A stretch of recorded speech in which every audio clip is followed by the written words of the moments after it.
Congratulations to all the students of 10th class and plus 2 जिनका कल board का result announce हुआ है. Wonderful results and great achievements.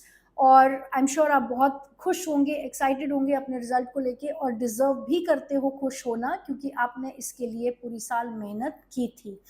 वहीं कुछ बच्चे ऐसे भी होंगे जिन्हें ये लगता है कि रिजल्ट इससे बेटर उनके लिए हो सकता था. तो ऐसे बच्चों के लिए मेरी आज की ये रील है, जिसमें मैं आपको बताऊंगी कि ये आपको ऑलरेडी पहले भी पता है कि आपको री इवैल्यूएशन की अपॉर्चुनिटी जो है सीबीएसई देता है. लेकिन अभी लेटेस्ट जो नोटिफिकेशन सीबीएसई से रिसीव हुई है, दैट इज ऑन 2 मई 2025, उसके अकॉर्डिंगली री इवैल्यूएशन के प्रोसीजर में थोड़ा सा चेंज किया गया है.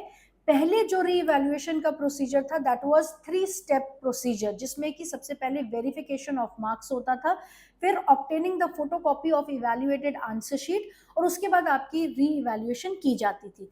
लेकिन अब जो प्रोसीजर सीबीएसई ने फॉलो किया है, उसमें आपको बच्चे को सबसे पहले आपकी फोटोकॉपी ऑफ इवैल्यूएटेड शीट दी जाएगी. आप उसको गो थ्रू करेंगे, आपको बताया जाएगा कि आपने यहाँ पे क्या मिस्टेक की है, आपका क्या आंसर होना चाहिए था, आपने क्या पॉइंट लिखा है, और आपके मार्क्स कितने यहाँ पर क्यों कटे हैं. अगर आप जस्टिफाइड मानते हो उस बात को, आप रीइवैल्यूएशन के प्रोसेस को यहीं पर ख़त्म कर सकते हो. लेकिन अगर आप चाहते हो कि नहीं, मुझे रीइवैल्यूएशन पूरी करवानी है, तो आपके पास 3 ऑप्शंस अवेलेबल है. आप वेरिफिकेशन ऑफ मार्क्स करवा सकते हो, या फिर आप रीइवैल्यूएशन करवा सकते हो, या फिर आप दोनों ही करवा सकते हो, that is reevaluation plus verification of marks. Verification of marks में आपकी टोटलिंग चेक की जाती है. ये चेक किया जाता है कि आपकी शीट में कुछ भी अनआंसर्ड अगर अनचेक्ड अगर छूट गया है, तो उसको चेक करके उसके मार्क्स लगाए जाए. और आपकी पोस्टिंग और केजिंग क्या होता है? जब इवैल्यूएटर्स आपकी शीट्स चेक कर रहे होते हैं, तो जहां पर मार्क्स लिखते हैं वो नॉर्मल शीट होती है आपकी, जहां पर आपने आंसर लिखा है. लेकिन फाइनल सबमिशन से पहले इवैल्यूएटर आपके पीछे शीट पे दिए हुए मार्क्स को मेन शीट पे उतारता है.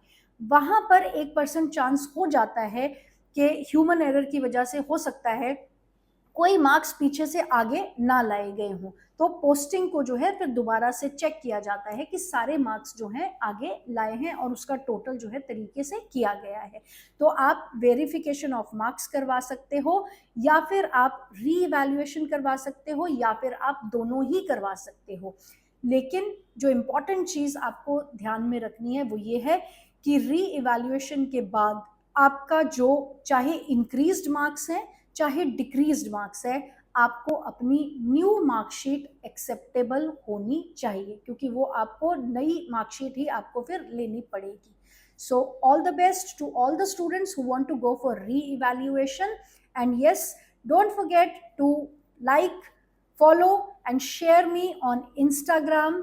एंड ऑफ कोर्स अगर आपको कोई भी अपडेट चाहिए सीबीएसई से रिगार्डिंग, या फिर 9th class and 10th class की एसएसटी के रिगार्डिंग सिलेबस कोई भी video, it is available on YouTube. Go and find me out and follow Productive Studies Social Science with Sheetal Ma'am on YouTube. All the best and God bless you all.